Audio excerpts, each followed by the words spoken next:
Bismillah, alhamdulillah, wassalatu wassalamu ala rasulillah wa ala alihi wa sahbihi wa man wala, amma ba'd. Inilah sebagian pertanyaan yang kami ajukan kepada Syekh Muhammad bin Umar bin Salim Bazmul hafizahumullah ta'ala, yang berkaitan dengan Jamaah Nur Hasan Ubaidah yang dinamakan dengan Jamaah LDII, yang pendiri jamaah ini mengaku bahwa dia pernah belajar kepada Syekh Abu Usama Mahmud Siraj, Syekh Said Amin, Syekh Al-Hijazi, dan Syekh Umar Al-Hamdani, dan selain mereka dari para ulama yang ada di kota Makkah pada tahun 1929 Masehi. Dan jamaah ini mempunyai pengikut yang sangat banyak di Indonesia, bahkan di Amerika, dari orang-orang Indonesia dan di Australia. Dan ada sejumlah, bahkan jumlah mereka sangat banyak di kota Makkah Al-Mukarramah. Dan di antara keyakinan-keyakinan jamaah ini yaitu bahwa tidak sah atau tidak benar ilmu seseorang kecuali jika diambil dari jalan pendiri jamaah ini, dan mereka menamakannya dengan ilmu mangkul, karena ilmu mangkul inilah satu-satunya sanad atau musnad yang ada di dunia ini. Oleh karena itu, tidak akan benar ilmu seseorang dan tidak akan sah Islamnya seseorang apabila ia mengambil ilmu dari selain pendiri jamaah ini. Yang ketiga, mereka mengkafirkan kaum muslimin dan mensifatkan orang-orang yang telah keluar dari jamaah ini dengan murtad, yaitu telah keluar dari agama Islam, dan tidak mewarisi orang yang mati dari mereka kaum muslimin, walaupun itu adalah orang tuanya sendiri. Dan mereka membolehkan nikah, dan mereka tidak membolehkan nikah dengan orang di luar jamaahnya, dan tidak akan sah nikah kecuali dengan akad yang dilakukan oleh amir mereka. Dan mereka tidak membolehkan sholat jenazah di belakang jenazah, di belakang mayit yang bukan dari jamaah mereka, dan tidak akan sah sholat di belakang orang yang selain dari jamaah mereka.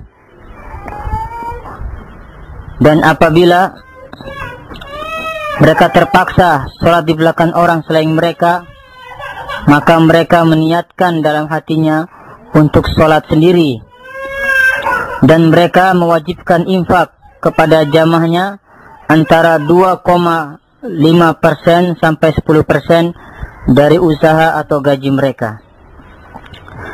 Kedelapan, wajib bagi jamaahnya yang bertaubat dari perbuatan dosa atau menyelisih amirnya untuk membayar kafarah berupa sejumlah uang, dan wajib baginya juga untuk menulis surat taubat yang disaksikan oleh amir mereka.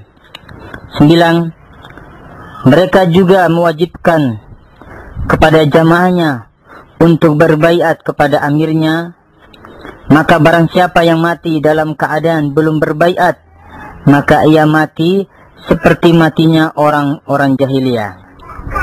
10, mereka tidak mengakui kepemimpinan kepala negara, yaitu Presiden Indonesia. 11, mereka mempunyai keyakinan at-taqiyah yang diistilahkan atau dinamakan dengan bitona, yaitu berdusta demi kemaslahatan jamaahnya. Maka mereka tidak menampakkan akidah mereka yang batil, yang rusak kepada manusia dan pemerintah, dan mereka menampakkan loyalitas atau kesetiaan kepada pemerintah. Dan mereka tidak membolehkan bagi jamaahnya untuk membaca buku-buku kecuali yang diajarkan oleh amir atau pemimpin mereka, yaitu yang berasal dari Al-Quran dan Kutubus Sittah atau kitab hadis yang 6. 13. Mereka meyakini bahwa imam atau amir mereka itu memiliki ijtihad, dan mereka mewajibkan kepada jamaahnya untuk mentaati amirnya. Dan di antara ijtihad pemimpin mereka yaitu mewajibkan infak dan menulis surat taubat yang telah disebutkan sebelumnya, serta 5 bab dalam ilmu dan amal yang akan datang penyebutannya. Di antara subhat-subhat atau kerancuan berpikir dari jamaah ini yaitu bahwasanya jamaah LDI ini telah ada sebelum kemerdekaan Indonesia, yaitu pada tahun 1941 Masehi, dan pemimpin mereka telah membayat 3 orang dari kerabatnya, dan pada tahun 1960 Masehi amir atau pemimpin mereka telah membayat murid-muridnya ketika dalam pelajaran Sahih Bukhari. Dan mereka mengatakan bahwa mereka lebih berhak untuk memiliki wilayah atau kekuasaan daripada pemerintah Indonesia. Mereka juga mempunyai 5 bab dalam ilmu dan amal. Maka barang siapa yang mengamalkannya sampai ia mati, maka wajib baginya untuk masuk surga. Bab-bab tersebut yaitu yang pertama, mempelajari Al-Quran dan sunnah atau hadis. Kedua, mengamalkan keduanya. Ketiga, membela keduanya. Keempat, menjalin komunikasi atau hubungan antara anggota jamaah. Dan kelima, mentaati Allah dan Rasulnya dan amirnya sesuai dengan Al-Quran dan sunnah. Mereka selalu mengulang-ulang 5 bab ini kepada para jamaahnya dan mentalkinnya kepada jamaah dan mempopulerkannya kepada para pengikutnya, sampai-sampai 5 bab ini bisa lebih utama dari rukun Islam dan rukun iman. Dan mereka juga mengakui bahwa jamaah mereka adalah jamaah yang selamat, yaitu firqatun najiyah, dan yang selainnya adalah jamaah al-haliqah, yaitu jamaah yang binasa atau sesat. Salah satu dari mereka yang bernama Khalil Bustani sekarang masih belajar kepada Syekh Yahya bin Utsman al-Mudaris, dan ia mengaku telah diberi ijazah oleh Syekh, dan ia memanfaatkan ijazah tersebut untuk memperkuat jamaahnya. Dan ia telah menulis kitab yang berjudul Al-Muqtasar fil Imamah wal Jamaah, yaitu ringkasan dalam imam, kepemimpinan, dan jamaah. Dari pemaparan ringkas tentang jamaah ini, kami menginginkan dari Syekh Hafizahullah Ta'ala agar menjelaskan tentang jamaah ini lebih khusus lagi yang berkaitan dengan para masyayikh atau para ulama. Apakah benar mereka semua berada di atas akidah jamaah ini? Karena pendiri jamaah ini mengaku bahwasanya ia telah mengambil ilmu dari mereka para ulama. Syekh Muhammad bin Umar Al-Bas menjawab setelah membaca Alhamdulillah dan membaca setelah memuji Allah, ya. Kemudian saya berkata, aku telah mendengar terhadap apa yang disebutkan dalam pertanyaan tentang ciri-ciri dari jamaah ini yang dinamakan Nur Hasan Ubaidah, dan apa-apa yang disebutkan oleh penanya dari ucapan atau keyakinan jamaah ini. Sebenarnya apa yang disebutkan dari ciri-ciri jamaah ini menunjukkan bahwa jamaah ini mempunyai manhaj atau metode yang menyerupai manhaj kelompok Khawarij pada sebagian keyakinan mereka, dan juga menyerupai manhaj atau metode Syiah pada sebagian dari keyakinan mereka. Kalau begitu, jamaah ini walaupun tidak secara terang-terangan mengkafirkan kaum muslimin, tetapi dia bermuamalah dengan mereka kaum muslimin seperti bermuamalah dengan orang-orang kafir apabila mereka kaum muslimin tidak bergabung dengan jamaah mereka. sebagaimana yang nampak dari ciri-ciri jamaah ini yang telah disebutkan, yaitu mereka tidak mensolatkan orang yang mati dari kaum muslimin yang bukan golongan mereka, dan juga mengkafirkan kaum muslimin, bahkan mereka mengkafirkan kaum muslimin. Sebelumnya saya telah mengatakan bahwa mereka tidak mengkafirkan kaum muslimin secara terang-terangan.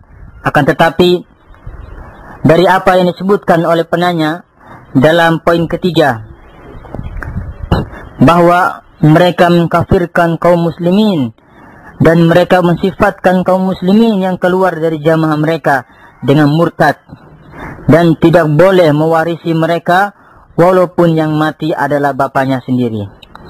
Hal ini menunjukkan bahwa mereka berjalan di atas akidah Khawarij, yaitu dalam bab takfir, mengkafirkan orang yang menyelisih mereka yang bukan dari jamaah mereka. Dan jamaah ini dengan apa yang ada pada mereka dari keyakinan-keyakinan telah keluar dari metode dan jalan Rasul sallallahu alaihi wasallam.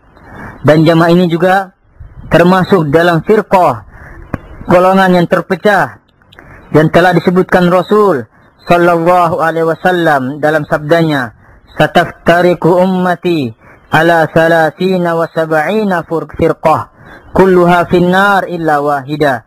Qila man hiya ya Rasulullah?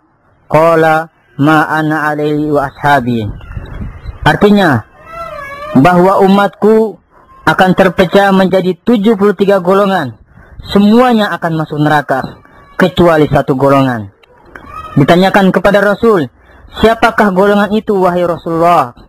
Rasul bersabda, yaitu mereka yang mengikuti aku dan para sahabatku. Kemudian tanggapan keduaku, bahwa jamaah ini tidak menyebutkan dalam manhajnya atau akidahnya bahwa dia memahami Al-Quran dan Sunnah dengan pemahaman salafus soleh, yaitu pemahaman para sahabat.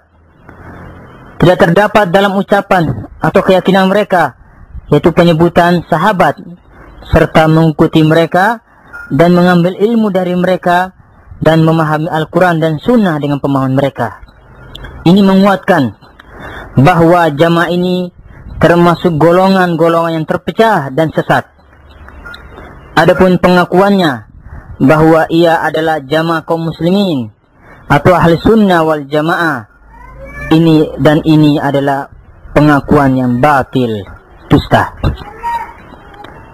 Dan apa yang disebutkan oleh penanya dari para masyayikh atau para ulama di Makkah, yang pendiri jamaah ini mengaku bahwa ia telah mengambil ilmu dari mereka, maka yang nampak bagi saya ini adalah ucapan yang dusta dan tidak benar. Karena para syekh di Makkah, para ulama di kota Mekah, tidak ada satupun dari mereka yang mengatakan seperti keyakinan-keyakinan ini. Dan aku tidak mengetahui setiap individu dari para ulama yang disebutkan oleh jamaah ini, kecuali sebagian dari mereka yang saya telah ketahui di sela-sela membaca kitab tentang biografi mereka. Seperti Syekh Usama, saya tidak mengenalnya. Adapun Syekh Muhammad Siraj, kalau prasangkaku tidak salah, dia adalah seorang ulama Ahlus Sunnah dan beliau mempunyai kitab dalam masalah akidah Ahlus Sunnah wal Jamaah.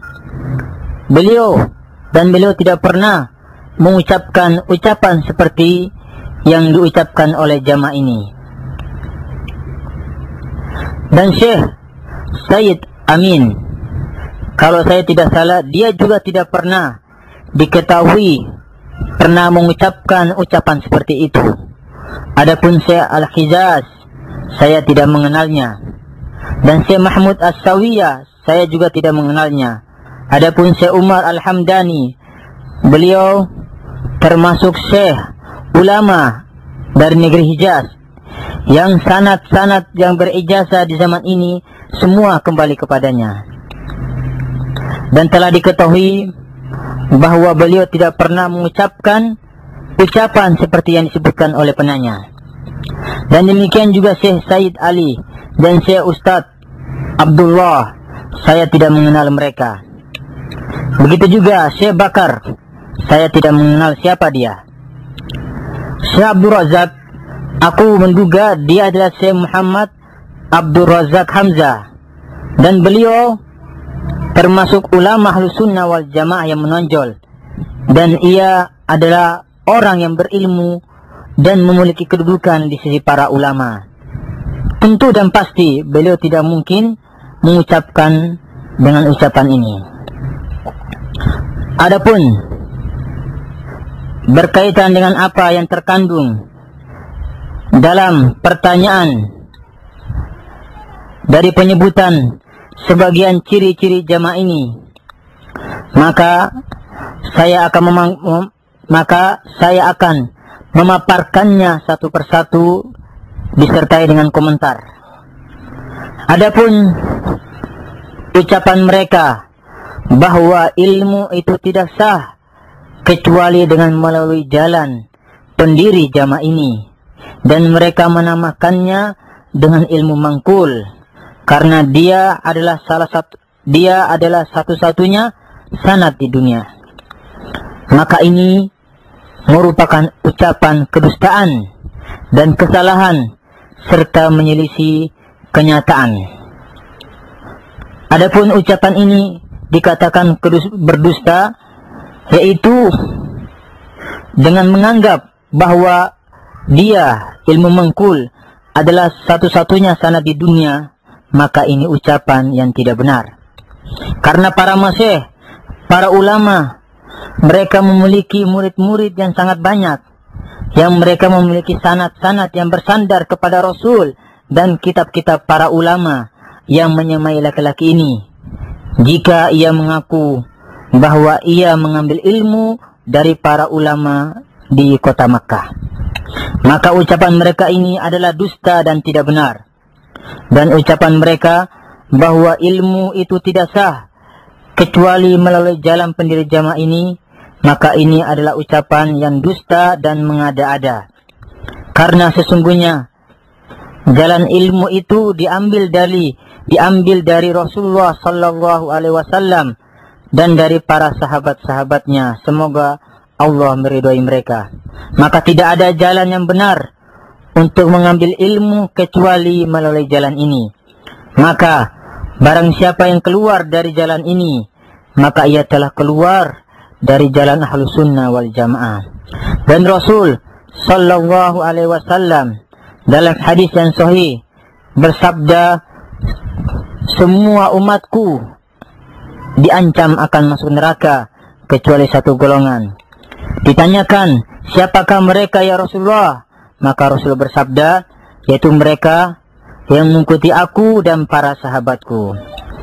Maka Rasul sallallahu alaihi wasallam menyebutkan dirinya sendiri, dan beliau juga menyebutkan para sahabatnya yang mereka telah mencontohi Rasul dan mengikuti sunnahnya, dan mereka para sahabat telah menyampaikan ilmu agama dari Rasulullah sallallahu alaihi wasallam kepada umat ini. Terus bagaimana dengan jamaah ini yang datang belakangan, lalu menjadikan syekhnya, gurunya memiliki kekhususan ini, yaitu tidak sah ilmu atau tidak benar ilmu seseorang kecuali apabila diambil hanya dari melaluinya saja. Adapun ucapan mereka bahwa tidak sah suatu ilmu dan Islam seseorang yang diambil dari selain pendiri jamaah ini, maka ini adalah ucapan yang batil, dusta dan tidak ada dalilnya, serta menyelisih apa yang terdapat di dalam Al-Quran dan As-Sunnah dan ijma' atau kesepakatan para ulama. Karena umat telah mengamalkan apa yang sampai kepada mereka dari Rasul, dan tidak ada seorang pun yang mengatakan bahwa ilmu itu tidak sah kecuali dari melalui seorang saja selain Rasul sallallahu alaihi wasallam. Adapun ucapan mereka dalam mengkafirkan kaum muslimin dan mensifati mereka dengan kemurtadan serta tidak diwarisi walaupun yang mati adalah bapaknya, maka ini adalah ucapan yang batil dalam pengkafiran kaum muslimin. Dan Rasulullah sallallahu alaihi wasallam telah bersabda, man kaffara musliman faqad kafar. Barang siapa yang mengkafirkan kaum muslimin, maka dia telah kafir.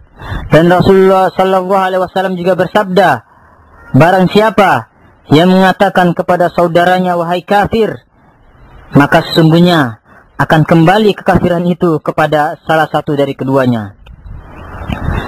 Dan atas landasan ini, maka kami katakan sesungguhnya pengkafiran mereka kepada kaum muslimin di antara perkara yaitu atau keyakinan yang menyerupai kelompok Khawarij yang mengkafirkan muslimin. Barangkali keyakinan takfir, pengkafiran ini timbul dari pemikiran takfir yang ada di zaman ini. Adapun ucapan mereka bahwa tidak boleh menikah dengan selain dari golongan mereka dan tidak sah nikah kecuali dengan akad dari amir mereka, maka ini adalah berlebih-lebihan dan perkara yang batil, menyelisih tuntunan ajaran Islam, dan tidak pernah datang dari Rasulullah sallallahu alaihi wasallam, dan serta tidak ada dalilnya baik dari Al-Quran maupun sunnah Rasul sallallahu alaihi wasallam. Demikian juga mereka tidak membolehkan sholat. Demikian juga mereka tidak membolehkan sholat orang yang mati yang bukan dari golongan mereka. Hal itu dikarenakan mereka telah mengkafirkannya. Demikian juga ucapan mereka bahwa tidak sah sholat di belakang orang yang selain dari jamaah mereka, serta memfatwakan bolehnya sholat di belakang orang selain mereka dengan niat sholat sendiri. Maka kita katakan ini termasuk kontradiksi, adanya pertentangan yang ada pada mereka. Maka apabila mereka telah mengkafirkan manusia dan menyelisih mereka serta tidak mengikuti mereka, lalu bagaimana mereka membolehkan sholat di belakang mereka kaum muslimin? Bahkan ucapan ini dan sebelumnya ada kontradiksi, yaitu bagaimana tidak sah sholat di belakang orang yang selain mereka, kemudian mereka mengatakan sah sholat dengan niat sendiri, dengan niat sholat sendiri. Hal ini dilandasi atau dibangun di atas sifat taqiyah yang telah disebutkan oleh penanya. Adapun ucapan mereka yang mewajibkan infak kepada jamaahnya antara 2,5% sampai 10% dari usaha atau gaji mereka, maka ini juga menyerupai keyakinan Syiah Ja'fariyah dan selain mereka yang mewajibkan kepada orang-orang Syiah untuk mengeluarkan khumus 1/5 untuk ahlu bait. Mereka menjadikan bagi diri mereka kurang dari 1/5. Oleh karena itu mereka telah menyerupai Syiah dalam asas yang wajib ini, yaitu kewajiban bagi jamaah untuk menginfakkan 2,5% sampai 10% dari usaha atau gaji mereka. Adapun mereka mewajibkan kafarah bagi orang yang taubat dari dosa dan menyelisih amir berupa pembayaran sejumlah harta dan menulis surat taubat yang harus disaksikan oleh amir, maka ini adalah termasuk penipuan dan kedustaan yang ada pada mereka. Dan penyelisihan yang menjadi ciri-ciri jamaah terhadap apa yang dan penyelisihan yang menjadi ciri-ciri jamaah ini terhadap apa yang ada pada Ahlussunnah wal Jamaah. Subhanallah, mereka menjadikan untuk amir mereka dan untuk jamaah mereka apa-apa yang tidak pernah dilakukan oleh Rasulullah dan para sahabatnya. Allah Subhanahu wa ta'ala menerima taubat dari hamba-hambanya semuanya, dan Allah Subhanahu wa ta'ala tidak mensyaratkan dalam penerimaan taubat adanya surat taubat atau pendahuluan tertentu atau selainnya. Hal ini tentu telah menyelisih Al-Quran dan As-Sunnah, serta menyelisih apa yang ada pada Rasulullah Sallallahu Alaihi Wasallam dan para sahabatnya, dan orang-orang yang mengikuti mereka dengan baik sampai datang hari kiamat nanti. Adapun mereka mewajibkan baiat, yaitu sumpah setia kepada amirnya, dan barang siapa yang mati dan dalam keadaan tidak berbaiat, maka ia mati seperti matinya orang-orang jahiliyah. Maka kita katakan ini adalah ucapan yang batil, karena imarah, kepemimpinan dan baiat adalah hak miliknya waliul amr, pemimpin negara. Akan tetapi nampaknya karena mereka telah mengkafirkan orang-orang yang menyelisih mereka, dan mereka berpendapat wajibnya mengikuti amir mereka, maka mereka menjadikan untuk amir mereka apa-apa yang dijadikan untuk pemimpin negara. Dan ini adalah perkara yang batil. Bahkan mereka telah berjalan di atas manhaj hizbiyah, kelompok sempalan, dan berada dalam kelompok perpecahan yang menyelisih keyakinan Ahlussunnah wal Jamaah. Adapun ucapan mereka, yaitu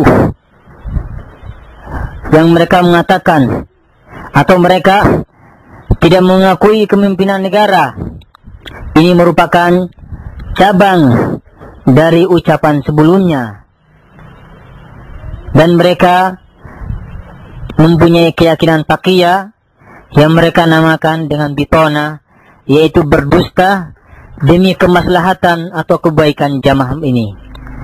Maka mereka tidak menampakkan kepada pemerintah tentang akidah mereka yang batil, yang rusak. Bahkan mereka menampakkan loyalitas kepada pemerintah. Ini di antara keyakinan mereka yang menyerupai akidah Syiah di dalamnya. Adapun mereka tidak membolehkan untuk membaca kitab atau buku kecuali yang diajarkan oleh amir mereka, yaitu dari Al-Quran dan Kutubus Sittah. Maka saya katakan ini adalah ucapan yang batil dan menyelisih apa yang ada pada Ahlussunnah wal Jamaah. Karena ilmu bukan hanya terbatas pada Al-Quran dan Kutubus Sittah saja.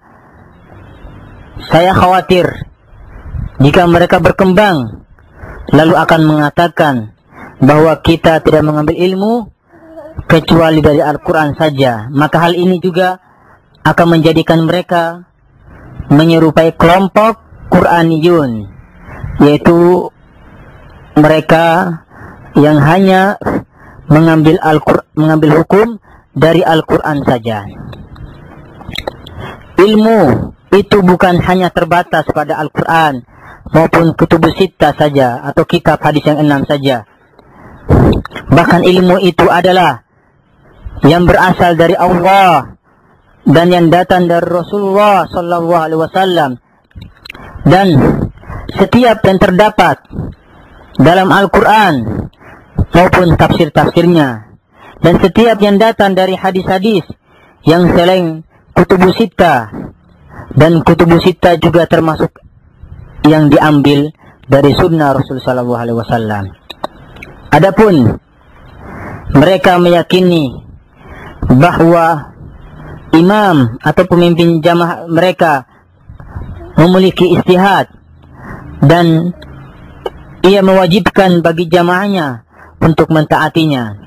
Dan di antara ijtihadnya yaitu ia mewajibkan infak yang telah berlalu penyebutannya, dan membuat 5 bab dalam ilmu dan amal yang akan datang penyebutannya. Maka aku katakan bahwa ini tidak ada dalilnya dari Al-Quran maupun As-Sunnah. Adapun syubhat atau kerancuan berpikir mereka, yaitu jamaah LD ini, yaitu bahwa jamaah ini telah ada sebelum kemerdekaan Indonesia, yaitu pada tahun 1941 Masehi, dan pemimpin mereka telah membaik 3 orang dari kerabatnya, dan pada tahun 1960 Masehi pemimpin mereka atau amir mereka telah membaiat murid-muridnya ketika berada dalam pelajaran Sahih Bukhari. Maka mereka lebih utama dan lebih berhak untuk memiliki wilayah kekuasaan daripada pemerintah Indonesia. Maka saya jawab, saya katakan ini adalah ucapan yang batil dan penyelewengan, serta tidak ada dalilnya dari Al-Quran maupun Sunnah. Walaupun mereka telah melakukan baiat yang bid'ah, itu tidak bisa melegalkan hak pemilikan wilayah kekuasaan. Dan kami katakan bahwa kalian itu belum mencerminkan rakyat, dan cara yang kalian lakukan adalah cara yang bid'ah, yang menyelisih Al-Quran dan Sunnah Rasul sallallahu alaihi wasallam. Dan bagaimana kalian bisa menjadikannya sebagai tolak ukur untuk memiliki hak kekuasaan di atas pemerintah Indonesia? La hawla wa la quwwata illa billah. Adapun 5 bab yang mereka yakini, yaitu bab ilmu dan amal. Barang siapa yang beramal dengannya, maka dia wajib masuk surga, yaitu mempelajari Al-Quran dan Sunnah, serta mengamalkannya, membelanya, dan saling menjaga hubungan antara jamaah, mentaati Allah dan Rasulnya, dan amir sesuai dengan Al-Quran dan Sunnah. Maka kita katakan 5 bab ini di dalamnya ada penipuan yang terselubung. Adapun ucapan mereka, yaitu mempelajari Al-Quran dan Sunnah, maka kita katakan seluruh kelompok bid'ah juga mengatakan Al-Quran, mempelajari Al-Quran dan Sunnah. Akan tetapi ada perbedaan antara Ahlus Sunnah dan Ahlul Bid'ah, yaitu mereka Ahlus Sunnah mempelajari Al-Quran dan Sunnah dengan pemahaman salafus soleh dari para sahabat dan orang-orang yang mengikutinya. Dan ucapan ini mereka membungkusnya dengan penipuan yang terselubung sehingga bisa menarik dan menipu orang-orang awam bahwa mereka termasuk Ahlul Quran dan Ahlus Sunnah. Dan kenyataan yang ada dari selah-selah penyebutan ciri-ciri mereka jamaah ini menunjukkan bahwa mereka bukanlah Ahlul Quran dan juga bukan Ahlus Sunnah wal Jamaah. Adapun pengakuan mereka, yaitu mengamalkannya dan membela keduanya, adalah batil, dusta, bukan sebenarnya. Karena semua yang ada pada mereka dari ciri-ciri dan keyakinan-keyakinan, semuanya menyelisih Al-Quran dan Sunnah. Bagaimana bisa mereka mengatakan, mengamalkannya dan membelanya? Allah Subhanahu wa taala telah berfirman, "Wa man yushaqiqir rasula min ba'di ma tabayyana lahul huda wa yattabi ghayra sabilil mu'minin nuwallihi ma tawalla wa nuslihi jahannam wa sa'at masira." Dan barang siapa yang menentang Rasul sesudah jelas kebenaran baginya, dan ia mengikuti jalan yang bukan jalan orang-orang beriman, maka kami biarkan ia leluasa terhadap kesesatan yang telah dikuasainya itu, dan kami masukkan ia ke dalam jahanam, neraka jahanam, dan jahanam itu adalah seburuk-buruk tempat kembali. Di mana pengamalan dan penerapan mereka dengan ayat ini, pengamalan ayat ini? Mereka telah menyelisih Al-Quran dan telah menyelisih As-Sunnah, dan telah keluar dari jalan orang-orang yang beriman, yaitu jalan para sahabat. Dan mereka telah membatasi iman dan Islam hanya pada mereka. Inilah penyelisihan yang paling besar yang terdapat pada mereka. Terus, bagaimana mereka bisa mengatakan bahwa mereka mengamalkan keduanya dan membelanya, dan mereka membatasi pergaulan atau komunikasi hanya dengan jamaahnya saja? Ini termasuk perkataan yang tidak ada dalilnya, apakah dari Al-Quran maupun Sunnah. Bahkan ini termasuk gulu berlebih-lebihan dalam berkelompok, dan juga berlebihan dalam menyelisih As-Sunnah. Adapun ucapan mereka, yaitu mentaati Allah dan Rasulnya dan amirnya sesuai dengan Al-Quran dan Sunnah, ini juga penipuan, sehingga mereka dapat menarik orang-orang yang bodoh dan memperdaya orang-orang yang bodoh untuk mengikuti mereka, karena mereka mengikuti Al-Quran dan Sunnah. Akan tetapi sebenarnya mereka telah menyelisih Al-Quran dan Sunnah dengan pengakuan mereka atau dengan keyakinan mereka, dan mereka tidak berjalan di atas apa yang datang atau berasal dari Rasulullah Sallallahu Alaihi Wasallam. Adapun sangkaan mereka bahwa mereka adalah firqah atau golongan yang selamat, dan golongan yang lain adalah golongan yang binasa atau sesat, maka kita katakan Ahlu Sunnah mengatakan dengan hadis, "Sataftariku ummati ala salasina wa sab'ina firqah kulluha finnar." Qila man hiya ya Rasulullah? Qala ma ana alaihi wa ashabi. Bahwa umatku akan terpecah menjadi 73 golongan, semuanya akan masuk neraka kecuali satu golongan. Ditanyakan kepada Rasul, siapakah golongan itu wahai Rasulullah? Rasul bersabda, yaitu mereka yang mengikuti aku dan para sahabatku. Maka ini adalah golongan yang selamat, yang berjalan di atas jalan Rasul dan sahabatnya, dan mereka zaman ini tidak mengatakan demikian. Maka dengan itu mereka termasuk firqah, golongan yang binasa. Di sini saya akan beri peringatan sehingga kita bisa mengetahui perbedaan antara manhaj Ahlu Sunnah dan Jamaah ini. Karena Ahlu Sunnah wal Jamaah mereka mengatakan dengan hadis. Karena Ahlu Sunnah wal Jamaah mereka mengatakan dengan hadis Rasulullah Sallallahu Alaihi Wasallam, yaitu Rasul bersabda, semua diancam masuk neraka kecuali satu golongan. Dan hadis ini termasuk hadis wa'id yang berkaitan dengan ancaman. Bukan maksudnya menghukumi bagi setiap orang yang menyelisih Rasul secara mutlak bahwa mereka termasuk penghuni neraka. Akan tetapi mereka mengatakan barang siapa yang mencocoki Rasul dan berjalan di atas manhajnya, berjalan di atas jalannya, kita mengharapkan surga baginya.